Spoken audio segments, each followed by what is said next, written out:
အားလုံးပဲမင်္ဂလာပါခင်ဗျာ16ရက်နေ့မှာကစားမယ်ကမ္ဘာဖလားပွဲစဉ်တွေနဲ့ပတ်သက်ပြီးတော့ကျွန်တော်သုံးသက်ချက်အတူလေးနဲ့ရွေးချယ်မှုတွေကိုဒီဗီဒီယိုလေးမှာပြောပြပေးသွားမှာဖြစ်ပါတယ်ခင်ဗျာ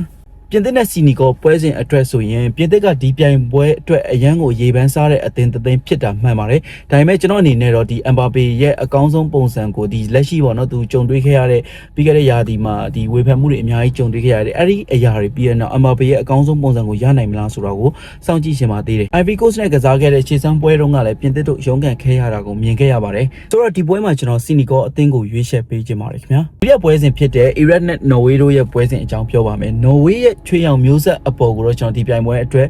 အနေနဲ့များမျှော်လင့်ကြည့်ရှင်ပါတယ်ခင်ဗျအီရတ်ကခြေစမ်းပွဲမှာစပိန်အသင်းကိုတည်ခံကစားနိုင်ခဲ့တာမှန်တယ်ဒါပေမဲ့ဒီပွဲမှာတော့စပိန်နဲ့ကစားခဲ့တုန်းကလို့ခံစစ်မှာပဲအချိန်ကုန်နေလို့မရတာသိကြပါတယ်ဒါကြောင့်မလို့နော်ဝေအသင်းနဲ့ပဲကျွန်တော်ယက်တီကြည့်ရှင်ပါတယ်ခင်ဗျအာဂျင်တီးနားနဲ့အယ်ဂျီးရီးယားကအာဖရိကအသင်းတွေထဲမှာကစားပုံရောနီးစနစ်ပိုင်းမှာကောင်းမွန်တယ်လို့ကျွန်တော်တို့ပြောလို့ရပါတယ်။ဒါပေမဲ့အာဂျင်တီးနားရဲ့ဒီလက်ရှိချန်ပီယံဆိုတဲ့အချိန်ဟွာရဲ့ပြီးတော့ကျတော့ဒီတဦးချင်းလောက်အားနှုံးအဲကိုတော့သူတို့ပွဲချိန်ဖြစ်တောင်းခံနိုင်မယ်လို့မထင်ပါဘူးခင်ဗျ။ကျွန်တော်အာဂျင်တီးနားကိုပဲရွေးချယ်ပေးချင်ပါတယ်ခင်ဗျ။အော်စတြီးယားနဲ့ဂျော်ဒ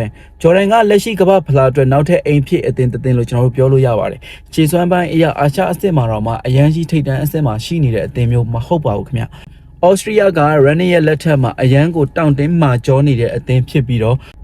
ရလပိုင်းအရာလည်းတိတိတသားတိုးတက်လာတဲ့အသင်းမှာဆိုတော့ဒီပွဲမှာလည်းကျွန်တော်ဩစတြီးယားဘော်ဒီအဖြစ်ဩစတြီးယားဘက်ကပဲရက်တီကျင့်ရှင်ပါတယ်ခင်ဗျအားလုံးကိုကျေးဇူးတင်ပါတယ်ခင်ဗျဒီနေ့ပွဲစဉ်တွေနဲ့ပတ်သက်ပြီးတော့မိတ်ဆွေတို့အနေနဲ့ရောဘယ်ပွဲစဉ်တွေကိုပို့ပြီးတော့ဂျိုင်းနေတဲ့လဲဘယ်အသင်းတွေဘက်ကရက်တီကြည့်ရှင်လဲခင်ဗျကွန်မန့်မှာဝင်ရောက်ဆွေးနွေးပေးသွားကြပါအောင်ခင်ဗျအားလုံးကိုကျေးဇူးတင်ပါတယ်ခင်ဗျ